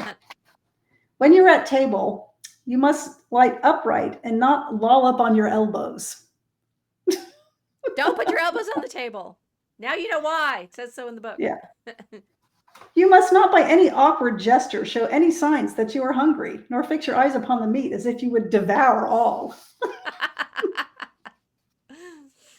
When you are carved by anyone, you must take it uncovered and refuse nothing that is given you. It is not civil to call for anything you like, especially if it be of a dainty. I think that means like a pastry or sweet. Mm-hmm. Nor is it better when you are offered your choice of things that are good to lay hands upon the better. It is not manners, as soon as you are set at the table, to bawl out, I eat none of this, I eat none of that, I care for no rabbit, I love nothing with pepper, nutmeg, onions, etc. Those are but imaginary aversions. Do you know Those are how but imaginary. irritating I find it when people like go on and on and on about how what they can and Yeah, can't eat? It's like just yeah, shh, yeah. Shut up. Yeah, shut up. those are but imaginary aversions, easily corrected in youth. It is Eat your it is peas. better. It is better, therefore, to restrain or at least conceal these repugnancies as much as we can, and to take all that is offered. If our disgust be invincible, we may let it lie upon our plate, eat something else, and when we see our opportunity, give that away that we did not like. Don't feed it to the dog. Feed it to the dog. That's what I thought under the table. Here, yeah. Why is the dog so fat? So what's funny about this, besides the obvious, we've all already these table manners are still in play in grandma's house and probably your mother's house if you were raised right, right? is that, well, if you don't like it, just hide it, just pretend you do, and then get rid of it really quickly. So you're protecting the feelings of the person who presented you the food. You're never to let them know that you don't like what you put in front of you, to eat everything that's put in front of you. And if you can't get past that, then at the earliest convenience where it's not obvious to the host or hostess, then you can kind of try to get rid of it. Don't put it in the plant. So I just find it later. The flash, the only people that seem still to believe in this rule are old school anthropologists or Which will, or Indiana Jones, right? If you're thinking of in the Temple of Doom, when they're at the dinner party and oh, you can't refuse it. you Yeah. can't refuse. You're insulting. Oh no, I was raised like this, and I, like you say, common as muck, but I was still raised the same way. If people offer you food, you take it. Right. You eat. If they have, given you a place at their table and are sharing their food with you, then you eat it and you don't complain about it. That's still common. I think that's still pretty common. At least I hope it is. Well, I think it's Maybe I don't get out it's enough. relatively rare for people to have meals in people's homes now. Oh, that's a shame. Right. Well, you're invited to my home anytime. Oh, well, thank you. but no, I mean it's just I don't think I mean I've had periods in my life. I know when like me and my friends were trying to back in high school, we tried to have like a fancy grown up dinner once Have at my fun. mom's. We cooked them. It was at my mom's house, right? And it's like we were really wanting to perform this sort of Mm-hmm. dining, right? Isn't it? And I think now restaurants, if you go to a nice go to a nice restaurant, you are expected to pretend that you know what these Oh gosh, I customs went are. to I went to a restaurant with a friend once, and they weren't quite open for lunch yet. I mean, really by half an hour. But they said, "But we have tea if you'd like to sit and have tea, Mm. a cup of tea." And we both tea drinkers. Oh, sure, I love a cup of tea, right? They brought a whole service Oh, out, yes. and I The had never tea. seen that before. I was an adult, and I had never seen a full tea service before, with like a pot with water, and then you have warm cups, and then you have a separate pot with the tea in it, and then you have little sugar cubes, and then you have a spoon, which is contains, it can hold a lot of sugar, and tongs. I it was impressive, and I embarrassed myself, and I'm glad nobody else was in the restaurant to see me put too much sugar in my tea, because I didn't know how to use their tea implements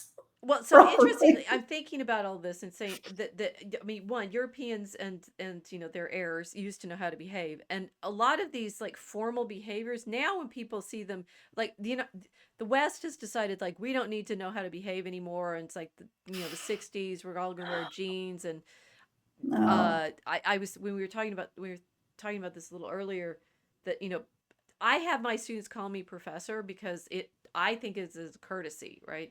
We're It in is this courtesy, relationship.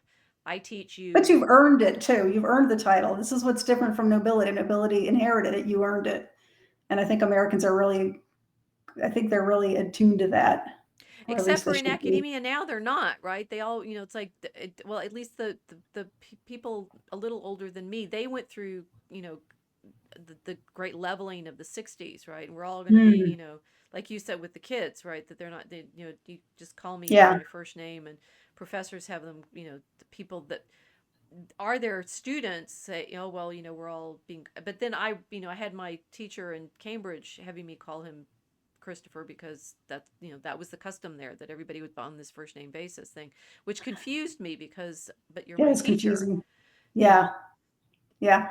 Yeah. When I was young and first started working, everybody was calling everyone else by their first names. I did not want to do this. These Yeah. people I worked with were older than my parents. I did not want to do that. It was really hard to get Right. past that. Yeah. Yeah. So we've gone, modern culture has gone through a lot of things, and a lot of it we are now pointing out has simply been to the loss of these manners. It'll be all stuffy and, Mhm. and stuff like that. But then they'll look to other, other cultures, like the tea ceremony in Japan. I rather Mhm. think that I was thinking this, this may be apocryphal, but I think it's true that all the bowing that they do in Japan now, they picked up from wanting to behave like Europeans.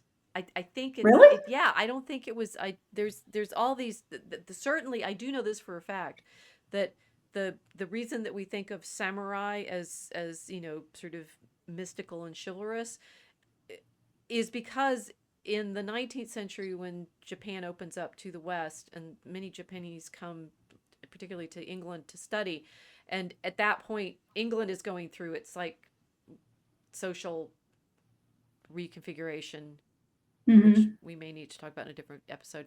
And they're very interested in chivalry, and this man Nitobe goes home and writes his book on Bushido to prove that Japan has its own chivalric tradition, which is the samurai. And so now coming back this way, oh, well, the samurai, they had all these codes of honors and stuff like that. And it's like, to a certain extent, yes, but in fact, their sense of themselves as chivalrous comes from Nitobe trying to show them that they should be, just as in the 19th century, they're, it's the sort of pre-Raphaelite reimagining of the world that was lost. That's very interesting. Like that. But it's all reflecting out, right? And I think that is very interesting in Japan, because the bowing and stuff, it's like they're doing it because they learn it from the way that the Europeans are behaving in the 19th century. They take it back to Japan. They kept it. They're still wearing the suits, for goodness sake. Well, they're fascinated with European and Western culture. Right. I had no idea it started in the 19th century, or sorry, 19th century. I thought Japan closes itself off to European contact for a few hundred years. So that probably piqued their curiosity even more. Right. So after 1868 and the Meiji Restoration, the shogunate is thrown out and the emperor comes back, and they come over to the West to study, and they take back all of these practices. I think some of these, like how formally you behave. What they did was say, oh, they behave this way. They're in London. We need to behave this way, and they've kept it and intensified it, just like the way they play classical music better than we do. Right? They're playing the European music of that court culture. Mm-hmm. Yeah, I was just thinking about curtsying rather than bowing as women curtsy. The only time I've ever done that is when you're performing ballet when I was a child. That was it. When you're doing a formal dance. I've been none of this stuff. The only thing I have is the Mr. and Mrs. gestures of address, right? Well, that's the only place the formal things like that are done are during dances, right? See, we do keep telling you guys you need to go to learn to dance. Okay, so we have here's a ballroom. We have the ballroom. Was that all in the food? That was all in the food. Okay. Yeah. Next is dancing. So dancing. If the king or queen dances, all the company is to stand and be uncovered unless those whose function exempts them. I guess that means servants. If the king or queen be at the ball, you are not to take the ladies out, nor return them to their places, but you are with a low congee. I don't know what that word means. To invite them, not when you have done, having paid them the same reverence, you may let them pass alone to their seats. You must not pass before their majesties, but with a profound reverence, unless you be dancing. So you're allowed to dance in front of them. But if not, you have to bow every time you come near them. It's almost reminded me of like every time you pass the tabernacle in the Catholic Church, you're supposed to genuflect, right? That's the king. That's the you king. Bow before the king. Yeah. Right. You must not take anyone's place or seat that is dancing. No nicking someone's seat, guys.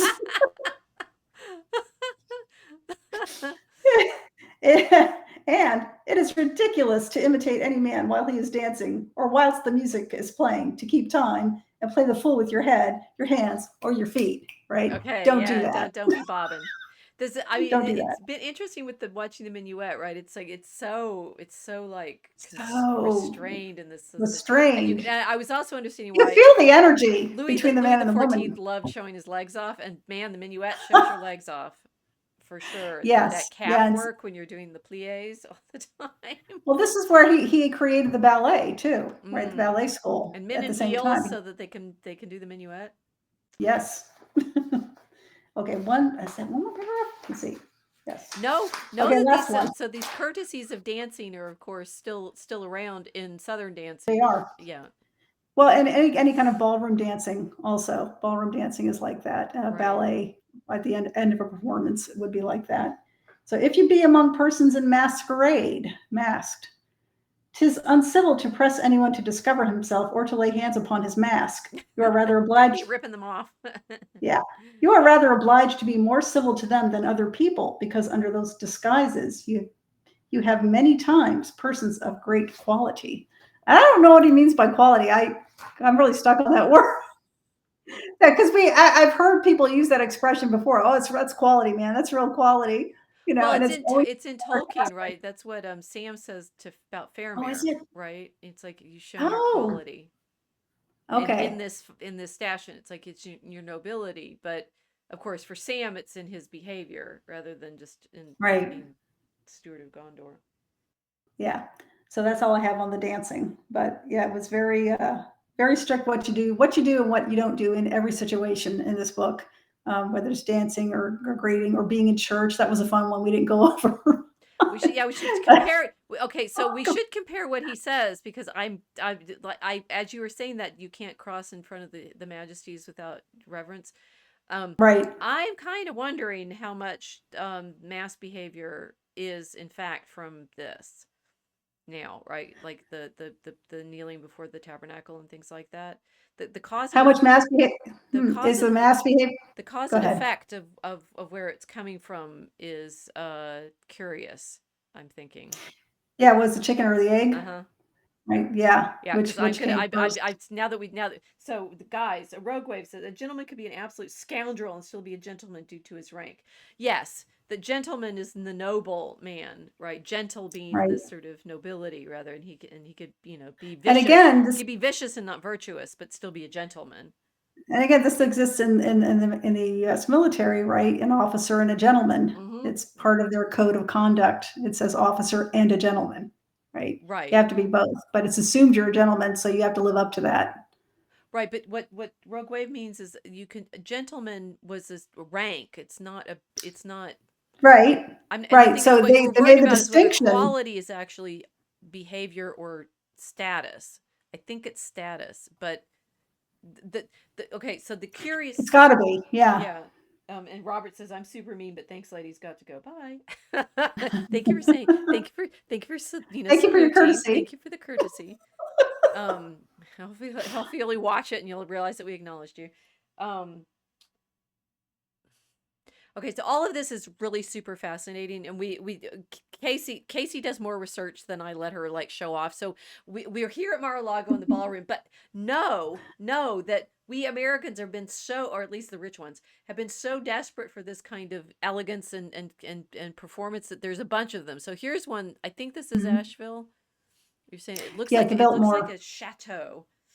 It does. It's made to look like a French chateau. It That was certainly does. that was the summer residence, not full time. That was the summer residence of the Vanderbilt family. Yeah, there are other ones in Rhode Island. Or no, yes, Hmm. Providence, right? The breakaways.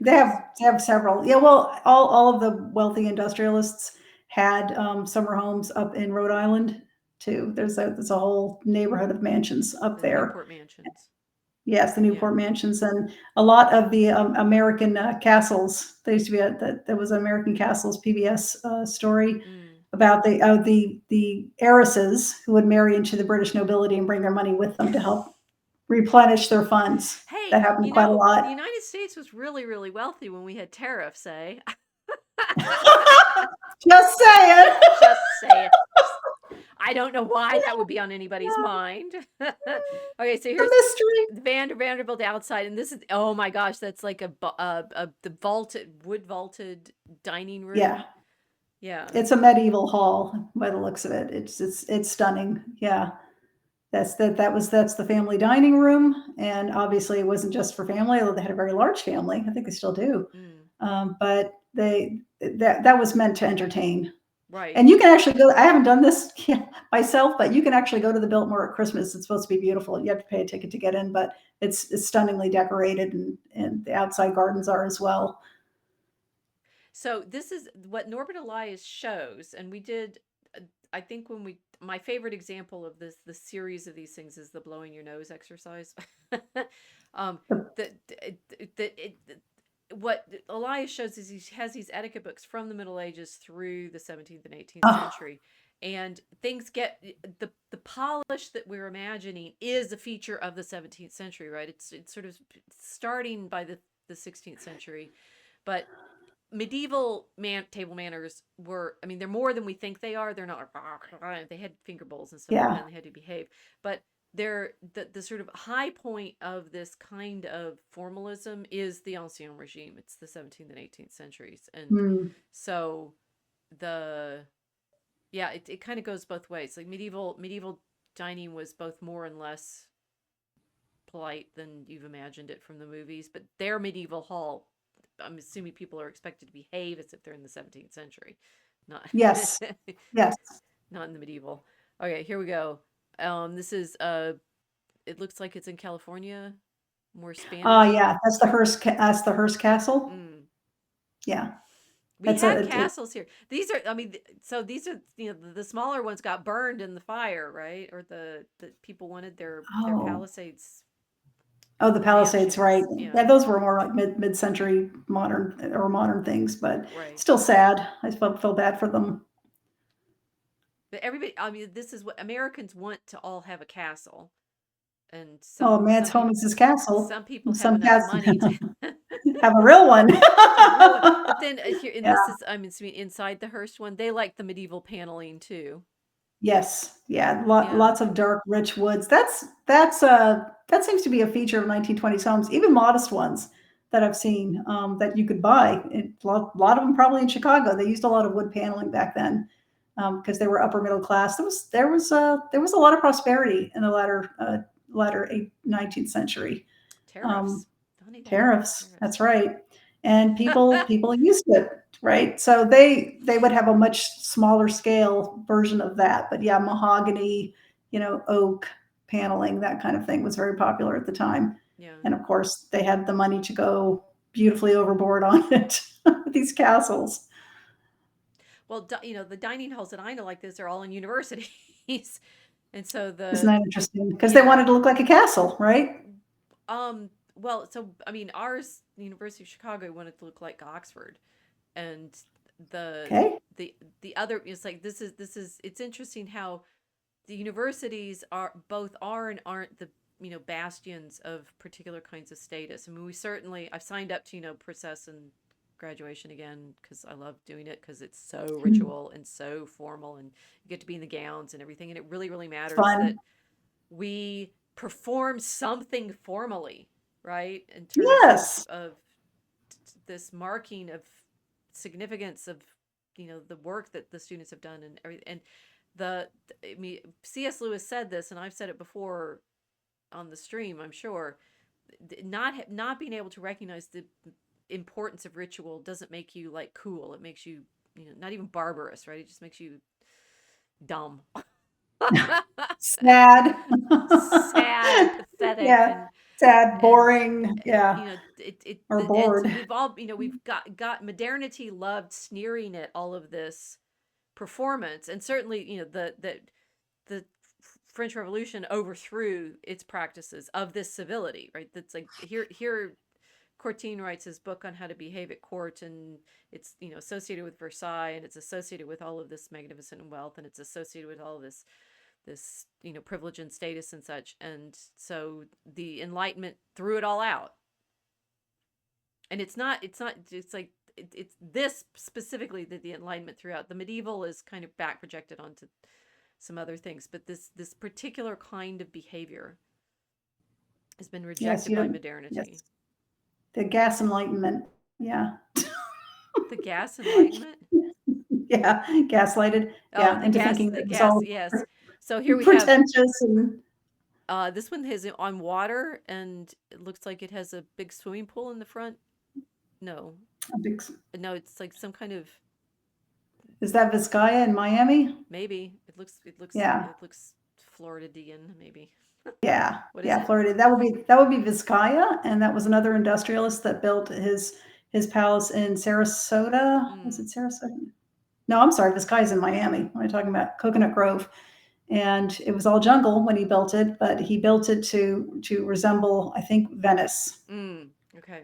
a Venetian castle where you would see it as you Oh, as you come up the You water. pilot And your so is boat. this the Yeah. interior? This white marble is the interior there? Yes. I'm Yes, hoping that I'm looks saying the right Italianate. thing. Yeah. Yeah. And he probably imported Italian craftsmen to do it Mm. too, along with the materials, I mean, if I had to think of the guess. dignity of the workmen that are able to make this kind of beauty. Yes. They were in demand. They were in demand. There were a lot of people who had a lot of money that could Skilled pay them. craftsmen to be able to do Hmm. this. And then here when in Cantius they built their own church. The craftsmen built their own church for them, their own parish, which is what we show you every time we start, right? That Yes. altar was built by the craftsmen for themselves. Yeah. It's If you beautiful. have those kinds of skills, you can make beauty Hmm. for your community, not just for the super wealthy, but Yeah, I don't it's get people who think that beauty is a distraction and that everything should be plain and that manners are just, an unnecessary, additional burden to people. It's not ever something anybody could ever enjoy at all for any reason. They've blanded life. yeah. They've certainly blanded our churches. Well, here we have the king as Johnny Depp as the king, and whether you're not Oh, sure it's I love this. Okay, this is Jean du Barry, who was, I guess, a mistress of King Louis the 15th. mm, And this is a movie that came out last year. I've not seen yet, but I did see this scene and I was really happy to find a picture of it. And so she is meeting him for the first time. She's being introduced to him and she's very interested in him. She very much wants to be his mistress, but she has to abide by etiquette, mm, right? And so as she's being walked in, she says, now do not, the lady with her says, do not look the king directly in the eyes because it's considered basically crude, like you're sexually available to him, right? Don't do that. That would be very crude if you've never met him before, right? And so she comes in to meet him, puts a big broad smile on her face, looks him right right in in the the eye. eye. As she's curtsying, and he gets this wry little smirky smile on his face, like, okay, all right. Right, but the It thing was is, really none of this. scandalous because the whole room just went when she did Right. that. But the point, I mean, the point about all this is okay. So one, they set it up in the movie so that say don't do this, so she does, right? And Yeah, that thinking of all of the things we've lost because we don't have this level of formality, right? We've lost all of the frisson. I mean, this is like the sort of yeah, we're going to over and over and over and over disrupt all social courtesy so completely that children can't tell whether or not they're being groomed because right, they've been told that grown-ups are just like you, right? um right, this the irony of it being, of course, that the frisson of her, it's like it's so sexy she just looked at him, right? yeah, Looking at him right. straight in the eye Looked is him the most right in the like eye. transgressive thing she can possibly do, but there's nothing to transgress if you have none of these Yeah, structures in place at all. yeah. There's nothing exciting or even constraint as we saw in the minuet performed in the Right. videos that we're studying. It was exciting because there was such restraint and you could tell Mm-hmm. the tension between the two. Mm-hmm. Like they didn't want there to be restraint, but they kind of did at the same time because they were in public and they were able to dance publicly together. But it was kind of electric watching them. Right. Just Well, because like the scene in the movie, it's the exchange of their glances. That's all you needed to see. so the layers of irony in all of this that we are sadly um missing in our culture. It is sad. It makes life less interesting, not more interesting. When you have no barriers whatsoever, no barriers of etiquette or social convention. It's just everybody's gonna put on their dark gray drab unisex blousy uniforms like Maoist China and just kind of drudge on with their life. Mm-hmm. It's quite bland. Well, this is, I mean, directly as you're describing that, I hadn't thought of it that what the communist, what one, obviously the communist claims making everybody slaves, but whatever. But the sort of like this what everybody is complaining about on all levels is this this horrible the slop sameness, of lack Yes. of distinctions and such. That I mean, fundamentally, the primary thing we've lost is our manners, our civility, and Hmm. this is the real, delightful clincher and irony and all of this. This is what people meant to behave like a Christian, because and you slipped, you let out. It's like you're trying to get these backstory. Corton, when he's writing this, is using, among other things, a Jesuit manual That's right. of behavior. Right, and Yeah. there's also there's a further one in the background, which is a Venetian handbook called Galateo, which I Hmm. just found that this evening. We started looking Cortin up yesterday, and then Galateo is actually really, really important, because everybody in Europe, and this was another like sort of fun tweak on what we're doing in our plot right now, that it's masked, so we're thinking it's carnival, so it's like in Venice. Hmm. Galateo was originally published in Venice by Della Casa, Hmm. Perfect. became the handbook for all of Europe, right? If you're missing what it used to be like in the sort of cool frisson times, you're missing A, Venetian manners, and B, Christian manners. And this is Hmm. when we talked a bit ago about LaSalle and his education for Christian children. Right? This is what they meant, right? To behave like a Christian meant to behave in this. And the irony of it, I was thinking when we started talking at the beginning about Christ saying, don't take your place and such like that, and don't put yourself above and such.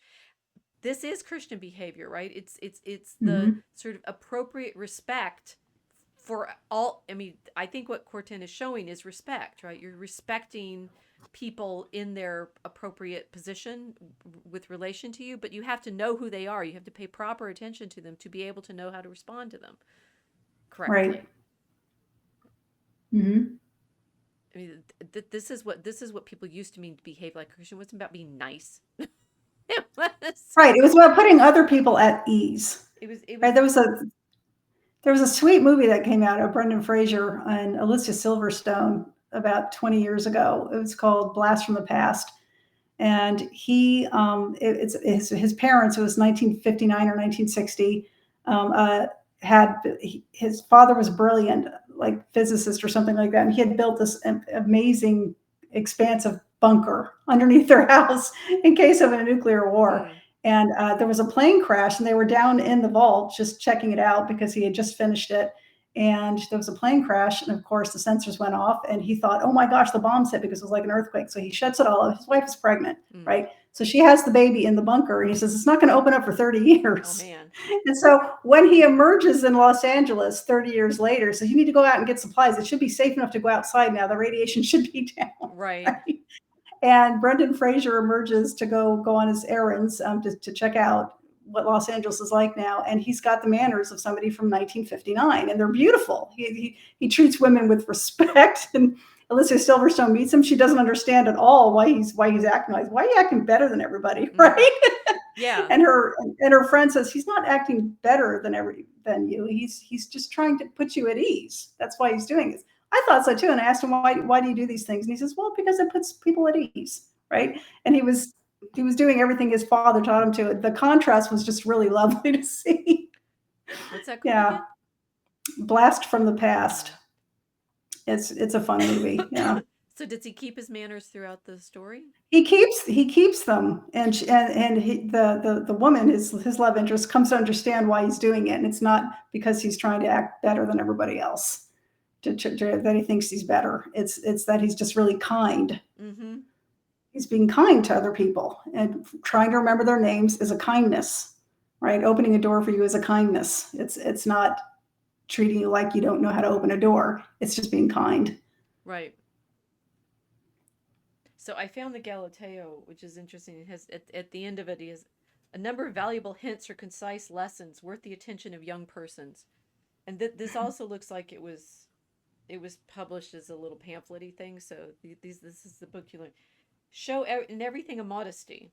Be not always speaking of yourself. Be not awkward in manner. Be not bashful. Be not forward. Talk not of yourself at all. Boast not. Angle not for praise. Avoid lying. Don't equivocate. Confess your faults. Tell no lies called innocent. Avoid vain boasting. On all occasions, keep up good breeding. Be easy in carriage, I mean, like in your movement, right? Listen when spoken to. Vary your address. Behave well at table. Attend to the women. Kiss not the ladies.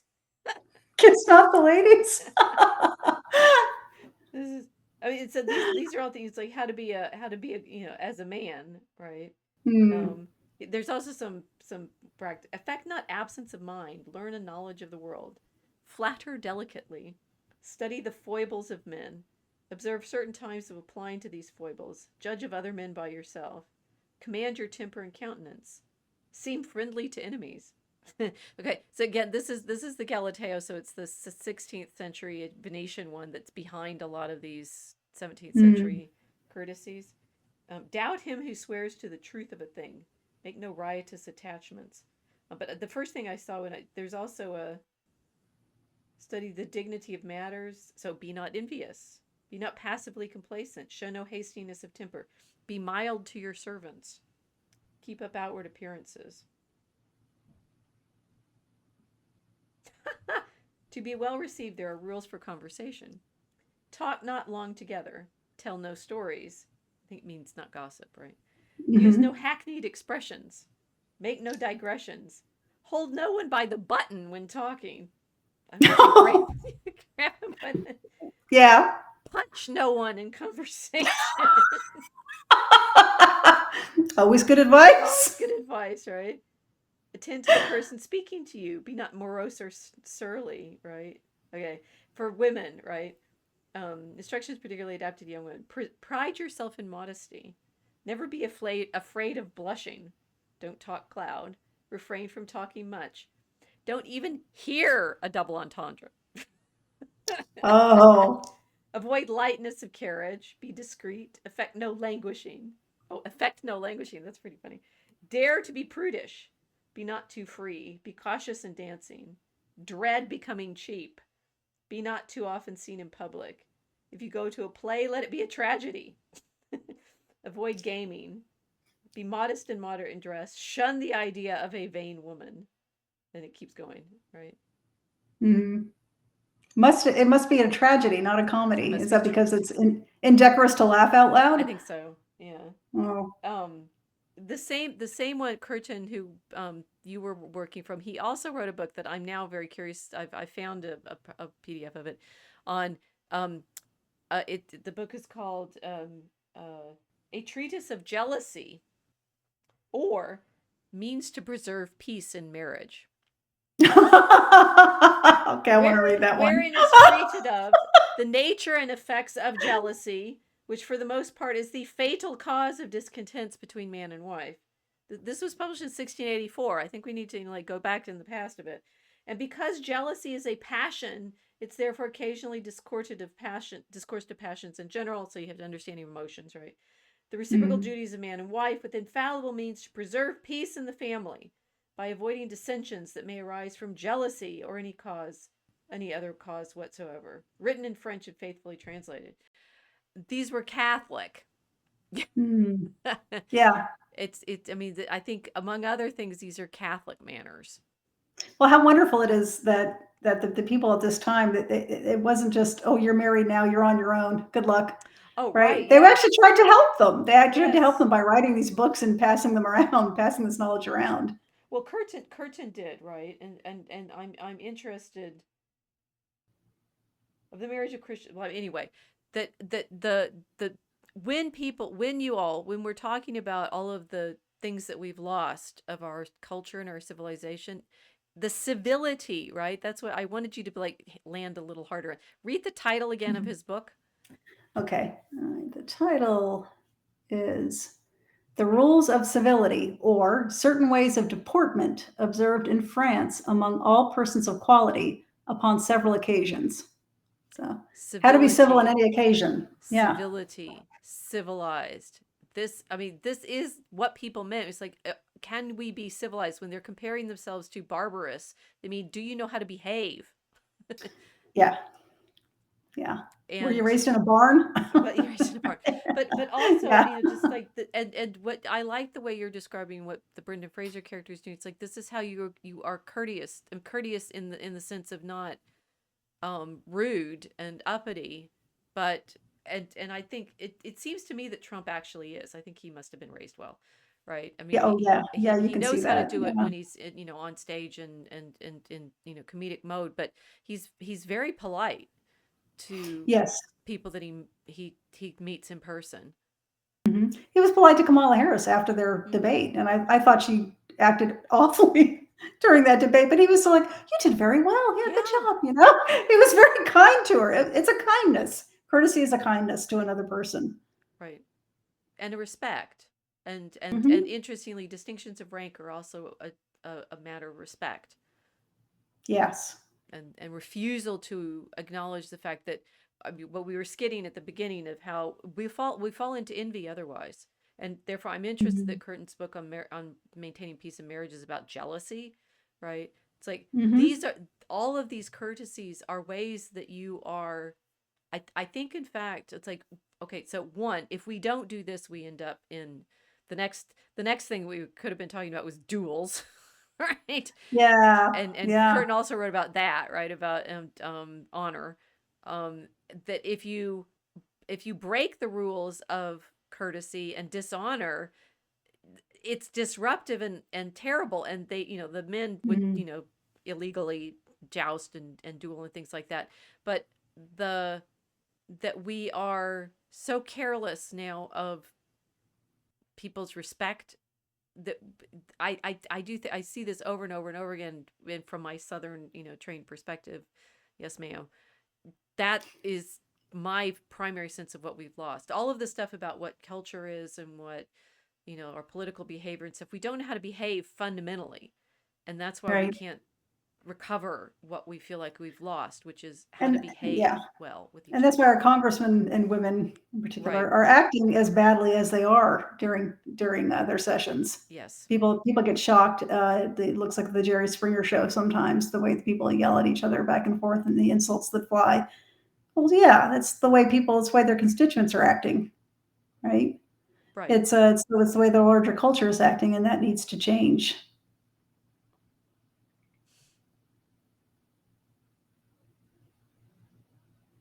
And if your mother didn't teach you, who's going to teach you? Where are we going to learn this? Make etiquette schools great again. They do Make exist. etiquette They still schools exist. great again. There you go. And the thing is, I think it's interesting that Trump bought this beautiful house, and Mhm. he always wears his suit. He always behaves respectfully. Everything that he's done through, like even serving at the McDonald's to, you know, The football the players. football Yeah. players. You see he's playing out. He's carrying that house with him Yes. into all of his interactions, so that, Yes. and we recognize it, and that's what people are responding to. Mhm. Well, good. And now we're still worried about how to write this scene, right? And the It's dance. gonna be We'll fun. we'll tell we need everyone needs to learn. I'm not sure I could dance the minuet with my. I hurt my knee doing Pilates the other week, and I can't. No. I'm walking around with a cane. Um, I, it's we yeah. would all be in better shape if we were dancing the minuet. I That's would for love to sure. dance. I can't get my husband to dance. Go dance less. He's not going to do it. So. Oh, that's what I was thinking. The place where some of this still survives. It's like in the minuet. I know I have done the minuet, but not as a minuet. It's square dancing. Square dancing. It's Yes. square Square dancing, ladies. quadrilles, right? It's Cotillions are absolutely so. dances. That's the place Yeah. we can all start. Start with square dancing. You bow. The men get to wear heels because they're boots. Women get to wear skirts and Yeah. turn, and it's I mean the minuet was all like hand to hand turns, and square dancing at Hmm. your elbows, but Square, it's the same. We well, can I recover learned. this. Well, the Virginia reel, you actually do go hand to hand, so Oh, very it's good. not the elbow. Okay. So now we know what we need to look for. But what we need to, if we want to recover our civilization, we need to recover our civility. Yes. Right. Okay. And we really need to like figure out a sign off when we finish here. Thanks for joining us, everybody. Mel says so many layers of clothing. I don't know what she's talking about. Bye. We'll be here. We'll be here next week with more lessons in how to behave. Good night.